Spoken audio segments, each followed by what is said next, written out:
Hey everybody, it is AG with Keep It Up with the North. Alongside me, I got my partner in crime, Bruce Lewis. We're back. And Merry fucking Christmas is all I gotta say. Yeah. Well, there's not much else to talk about, but the biggest comeback in NFL history. How about that game on Saturday, huh? Huge game, dude. That was incredible. I turned the game off after, what happened in the first half. I saw the first half. I was like, you know what? I've seen enough of this shit. Yep. I'm gonna go shovel. Yep. I go shovel, go do some other things. I look at my phone. I'm like, wait a minute. Down 36-21. I'm like, let me crank up PA on the mic, on the radio, pull over, and crank it. Yeah, I literally at the same time. I think we texted each other at the same time. It was what is going on? This is just madness. And I turned it back on. Like you said, when it was 21-36, I was watching the game, but wow. Incredible. I can't believe it. I went back and watched the second half because it gave me goosebumps. The heart and soul and the fight in this team is incredible. And KOC has built a great locker room. There's still a lot to work on. It's his first year, but I think he's doing a good job. The chemistry's there. Leadership, too. Yeah, leadership all the way around. But, you jump into the first half. We kind of we weren't executing right away. You look, there's a block kick by Dingabo. Return for a touchdown. Dalvin Cook fumbled. Yeah. Indy capitalized on that, scored. Pick six from Cousins. And Jalen Reagor, what's he doing? Miscommunication. There was a couple. Many. And how about that one towards the end of the game? Yeah, that was bad. That one was real bad. We'll get into that. There was a lot of moments in this game, though, where I thought we were just done and out. Oh, yeah. Well, we got screwed on that scoop and score by Sullivan. In the first half. Yeah. In the first one. The first one. Thanks to Trey Blake and the worst refs in the league. Saying that that's what really doesn't make sense, okay? And later on afterwards, Kevin Seifert was actually questioning Trey Blake and what was going on there. As he should. With the forward progress. You can see, just as well as we can see, he was still moving forward. Michael Pittman was. He was still moving forward, trying to get his extra yards. They talk about it right here. Here's what Blake says. The ruling on the field was that the runner's forward progress had been stopped. Once he's wrapped up by the defender and his forward progress is stopped, the play is over. So any action that happens subsequently after that is nullified because the play is dead. Looks like he's still moving to me. That was the ruling on the field. Hell, a high school ref could make that call. So bad. Unbelievable. If you think about it too, this cannot happen in a playoff aspect. Oh, and it's gonna. And we're getting down to the nitty-gritty now. It's just that officiating crew cannot be out there. No. Trey Blake and company need to go back down to the Pee-wees. Yes, me. So, but think about it though. That scoop and score screwed us. Yeah. The Dalvin Cook fumble. We were driving. Just not executing. A lot of just mental mistakes and Ed Ingram stepping on feet again. It's just his memo, I guess. Although it's accidental, it's like something's got to go on. Something has to happen. We've got to fix that. Yeah, I saw he tweeted talking about, I stepped on his foot. It was an accident. Yeah. Like, dude, is it an accident? And how many times it's happened? It's like you're doing it on purpose. And he's so undersized, too. He needs to put some meat on. He needs to hit the weights or something. So the offensive line actually, Kirk was under pressure most of that game. And sacked 7 times. And that old Dingabo guy, what a monster. How about that shit he tried to pull on Jefferson towards the end, though, trying to keep him down? Yeah. Like he was a dog. He got rightfully flagged for that shit. Yeah. So freaking cheaters. Yeah, so 36 unanswered points, though, by the Vikings in the second half.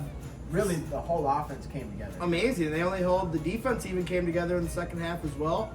Mm-hmm. You look at, where is he? Duke Shelley only allowed 2 receptions, 15 yards on 100% of the snaps. That's incredible. The defense in the first half just couldn't stay off the field. I believe Indy had about 18 minutes of possession time in the first half. So, that's half a half right there. second half, we changed it up big time. Patrick Peterson at halftime, KOC said this in his press conference. He said we only need 5 touchdowns. Mm-hmm. They couldn't tell if he was being sarcastic or not, but whatever he said must have sparked the lifeblood of that offense Yeah. and that defense, the whole team. That's why I love Patrick Peterson, man. He's a great leader. He had good coverage throughout the game. And how about Justin Jefferson on Stephon Gilmore? Oh man. Well, Stephon Gilmore. He's Respect to him. He's going to be a Hall of Famer, but I think it's time to kick rocks and get out of the league. I think this might be his last year. How about that? How about when Jefferson juked him out of the socks, huh?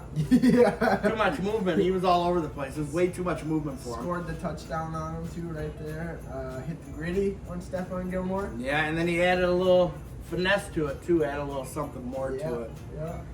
But I think defensively, I like what Ed Donatel did this week. All he knows is drafts and jumping. Well, they got a lot more aggressive.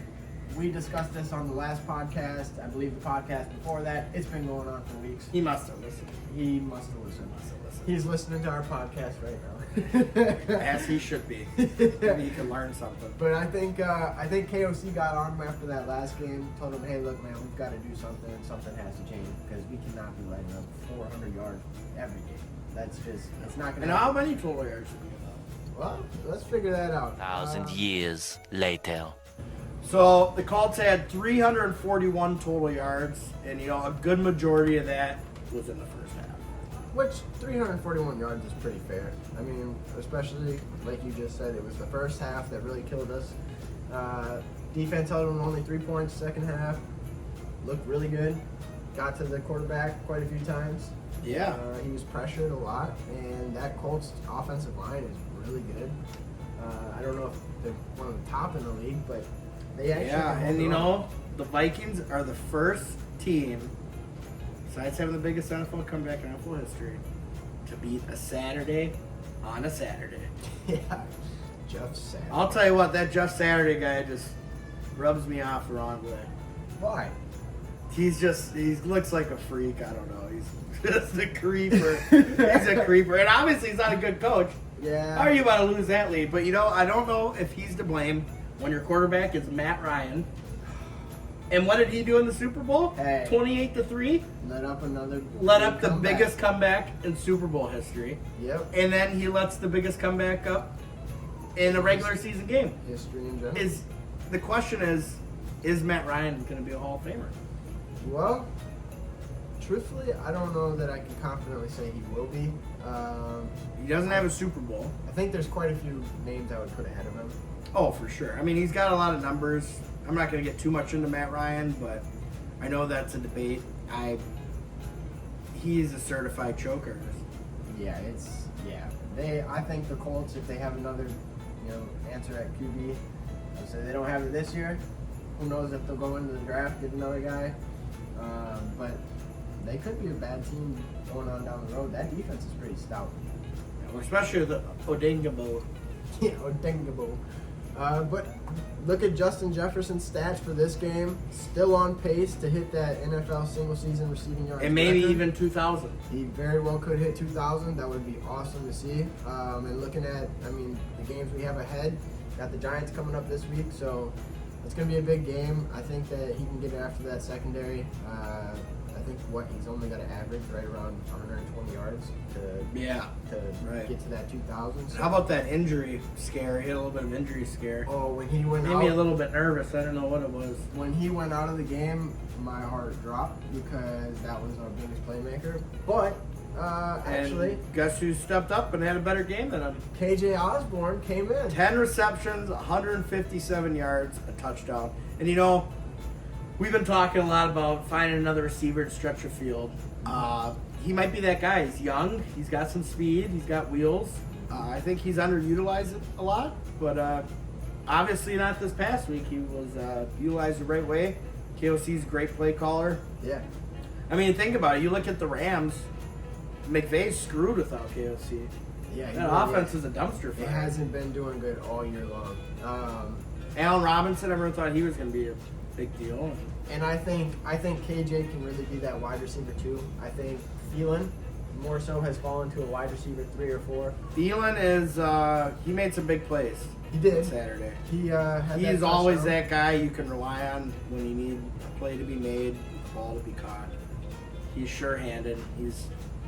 It's just in terms of him stretching the field. He's not a stretch the field guy. I heard he went up to one of the coaches during the games saying, "Give me the ball, I can make a play." And you know what? They got him the ball, and he made a play. And he very well can. And he was fired up. I mean, He's like a 9-year vet of the NFL, so yeah. And he's been hometown around. kid. He's got solid hands. Doesn't drop Never many. see him playing for another team. I don't Minnesota's his home. Yeah, I think if he were to go anywhere else, I could really honestly just be retired. He'll retire a Viking. But I mean, then you look at Jalen Reagor. Oh. Let's talk about some bad news. Wow, route running terrible. All of a sudden, Kirk Cousins tried to hit him on the first one. He stopped his route just in the middle of the route. And then the second time, he literally just stood there like freaking Frankenstein. Watched the ball go right past him. And on Jalen the Reagor interception. is 5 for 28 when targeted on 20-plus yard passes. That's a problem. That was a big problem. And Kirk's 2 interceptions were, the first one I could see was definitely a miscommunication, but the second one, you just keep running. Just keep on running, just like Forrest Gump. Come Run on. your route. You don't stop. You don't stop. And then we got Kirk Cousins. Yeah, like you said, only 2 interceptions. Ball out, 460 yards. And And about 300 plus were in the second half. So, and we always say he's not clutch, he's not this, he's not that. I hate to hate him, but I love to love him. Leads the league in fourth quarter comebacks.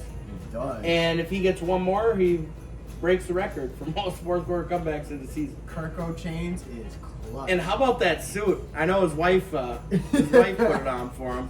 Yeah. And he said it would have been appropriate if they lost to go up with the suit on. Oh, it would have. And he was getting pressured all game long too. We just talked about that. But yeah, you look at the pressure rate the whole season, about 36.9%. So that's second highest in the NFL. And it's our offensive line's so weird. I think it's the interior guys. Yeah. Darisaw gets burnt sometimes, but he's pretty sound. And actually, Brian O'Neill's been having a hell of a year. He's top 10 in the league for offensive tackles, right tackles. Cleveland's actually been holding his own, but Ed Ingram is not looking so hot. And Garrett Bradbury, I'll tell you what, I wrote him off before this season, but he's been doing pretty good. We gotta admit it. Hey, he's been stepping up. He's been stepping up. He's been stepping up. He's been doing pretty well. But they did allow 7 sacks on Saturday. So. Yeah. Well, they were just getting to us in the first half. Then they fell off in the second half. Yeah. Just Saturday's not meant to have a team playing a Saturday. I think it's he's bad luck for him. But my question is, how are you up 33-0 and you blow that lead? That just goes to show how resilient our team is. They don't give up, and they just keep on fighting. Well, as Pat Pete said, 5 touchdowns. 5 touchdowns. He said, literally what he said to KOC and the guys in the locker room said, we need 5 touchdowns, and we'll take care of the rest on defense. And that's exactly what they did. We don't need Ed Dontel. We don't need him. We got Pat Pete, number 7, LSU dog. Yeah. And who else is LSU dog?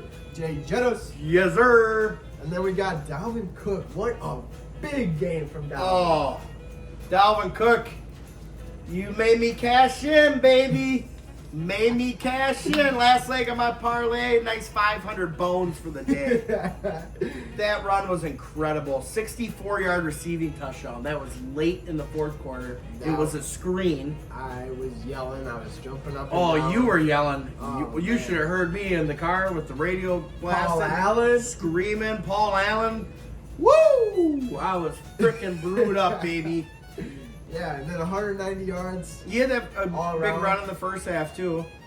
I don't know. He's such a wild card. It's like he's a tough guy. We talk about how, a cap hit, maybe getting rid of him, moving on. But then he makes big plays like this. It's like, hold on a second, hold on. If he'd be willing to restructure his contract, bring his cap hit down, just to Well, save his, I mean, if you feeling. think about it, he's not going to get extended or a big deal from anyone else. What is he, 28? Yeah, and that's usually. Think about it, every time they do that, you look at like Le'Veon Bell, they give him that big deal and then just shit the bed. Melvin Gordon, remember how much money he wanted from the Chargers? They're probably happy they didn't pay for him. Melvin Gordon's. I'm writing him off. But yeah, I mean, then you. How about the special teams? How about the special teams? I saw Troy die at a big play. In the fourth quarter. Yep, pinned him deep. Jalen Naylor, he's always making plays. Dude, that fake punt, Jalen Naylor was open. We had it. That ball sailed just a little high from Ryan Wright. Yeah. I wasn't a big fan of that. It was a good idea, but they didn't execute. I think it was a great idea because it caught him off guard. You had no clue that was coming. We needed something. It really didn't affect us too much. We won the game. Yeah. Gabagool. We needed a spark, and that could have done it. Unfortunately, like I said, it sailed, but that's all right. And then we had Rager with a big return that got called back. Yeah. So when you talk about that, we go back to the refs. Oh. That call back, they called a face mask. There was no face mask in sight. Nope. I watched everything. I looked at every player. I could not see anything. They called it on Boyd. I watched Boyd. I didn't see. If anything, what they it were would have looking been. at. I don't know who the first dude was, but it looked like he had a face, like a little grip of the face mask. But Nate Burleson and whoever the other guy he was with, they were talking about it. Like terrible calls.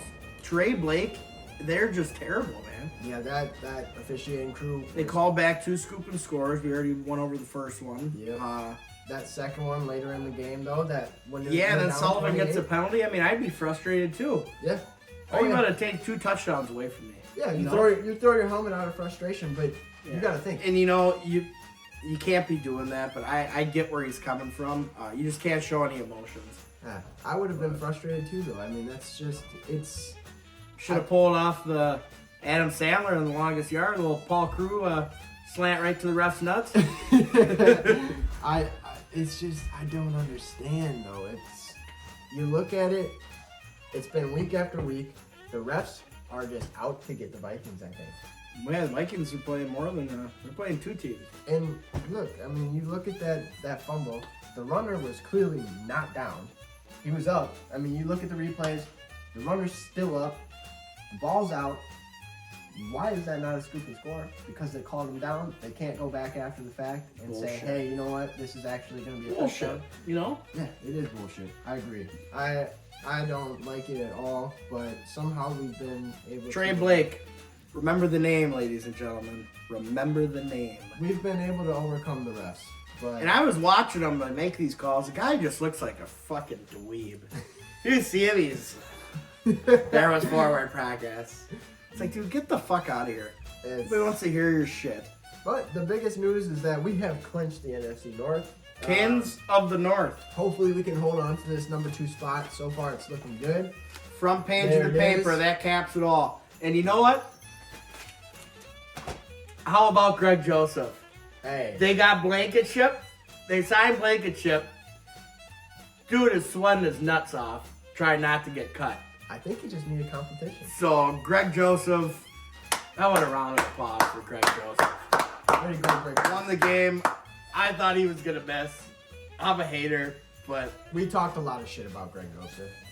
Yeah, off the pod, on the pod. Yeah, and it was pretty deserving at the time, but we got to give it to him. He's got like 4 game-winning field goals this year, too. It's incredible. He'll miss like these easy chip shots, and then he'll make like what was that, like 50-something yards? 52, I want to 52, right down the middle. Yeah.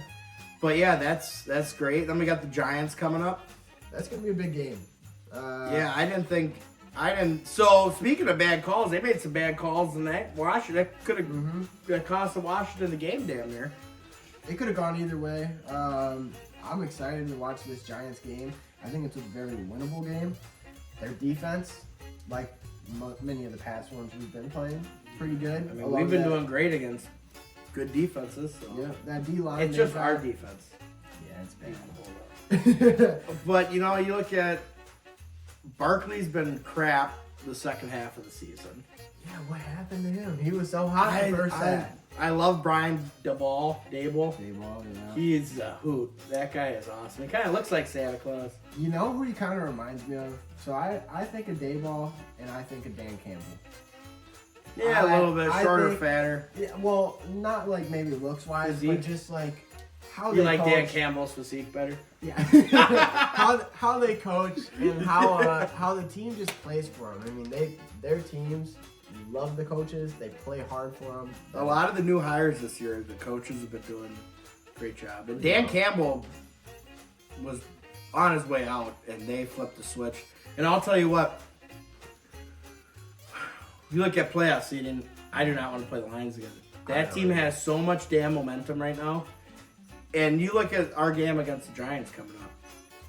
Remember when we beat the Bills, the emotional victory, and then we play Dallas the next week and get fucking smashed. Yep. So they need to be locked in, focused for the Giants. We clinched the division, good for us, but we need to keep that second seed because I would love to play the Commanders. Yep. But I don't want to play the Lions. I would like to play. So here's my 4 teams, and this is all the ones that are on the verge of making the playoffs. The Giants, I'd love to play them in the playoffs. Yeah, you know. Commanders, although they've got a good defense, it'd be tough to play them. I'd like to see the Seahawks, actually. I think we could do really well against them. Yeah, I don't know if our defense can hold up, though. I don't know about the Lions. Like you said, I'm pretty scared about the Lions. They started off 1-6. They're now 7-7.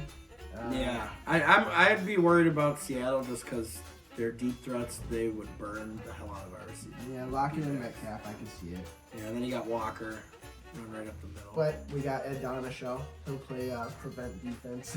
Oh, man, don't say that. If he plays it against the Giants, I'm going to be pissed. Oh, man. You know. You know, in the middle of the field is always open. Yeah, and Danny Dimes, you know, I heard probably the coldest take in my entire life the other night. Oh, I was with that you. Daniel Jones is better than Kirk Cousins. Please. Are you kidding me? Please. Daniel Jones is straight up dog shit. For the record, that did come from an Eagles fan. So. Yeah. Well, fuck the Eagles. Yeah, fuck the Eagles, you're right. Fly, Eagles, fly. Fuck the Eagles and the horse they rode in on. So, yeah, I mean, it's looking good going ahead. I like the playoff seeding. What do we got? We got the Giants, Chicago. That's going to be a tough one. I think it will be. It's tough for Philly. Yeah, Justin Fields has been playing really good ball lately. And then we've got the Packers. That's going to be, I honestly think that'll be an interesting game. And so we got... In Lambeau. Yeah, it is in Lambeau, which is going to be tough. But we've got 1 home game left and then 2 on the road, but they're in division, so not too much traveling. We'll see how it goes, but you know, obviously we need to get these wins and hopefully we can secure that 2 seed. Yeah, the 2 seed would be nice. I don't know. Who do the Eagles got? Well, they Eagles get a bye. Yeah, the Eagles. So would who have would a they bye. play though? The winner would. So it would be the lowest seed. Whoever wins. So let's say we play the Commanders, right? So we got 2-7. It would be the 49ers versus the Giants currently, and then it would be the Cowboys versus the Bucks. That would be a good matchup. So it's really going to be whoever the lowest seed is left. So I'm assuming they would probably play, if all goes well, I think they would likely play either the Giants, maybe the Cowboys. And we're going to see this week the Eagles play the Cowboys. Big divisional matchup. I actually saw Jalen Hurts is questionable for this game. He's not playing. He's not. He's officially out now. Guard Minshew. So Minshew mania. maybe we'll see. Hopefully the Cowboys can knock him off of that top spot. Philly's got a pretty easy, besides Dallas. The next few games are pretty easy, so it'd be pretty hard for them to lose that 1 seed. Yep. I think the MVP race though will be decided after this weekend. I think if Gardner Minshew goes out, balls out, I don't know if Jalen Hurts is actually that #1 spot anymore. No, he'll be #1. You think so? There's no way in hell they would take his job. Well, not take his job. I'm talking for the MVP race. Oh, okay. You get I it? was gonna. I catch your drift. Yeah, I'm I not catch saying your he's drift. gonna take I was his like, job. they're trying to pull. You trying to pull a Nick Foles on him? No. Because, remember when Wentz had that big year, got hurt, Nick Foles came in and won a Super Bowl. Yeah, he did. And now look at Carson Wentz. Sitting on his ass Dog shit. and drinking Heinekens, watching Heineken. He is so bad. But yeah, it was a big game. Big win. Biggest comeback in NFL history. Psyched about it. Great Hopefully few we weeks get a win coming up. here. Keep the seed going.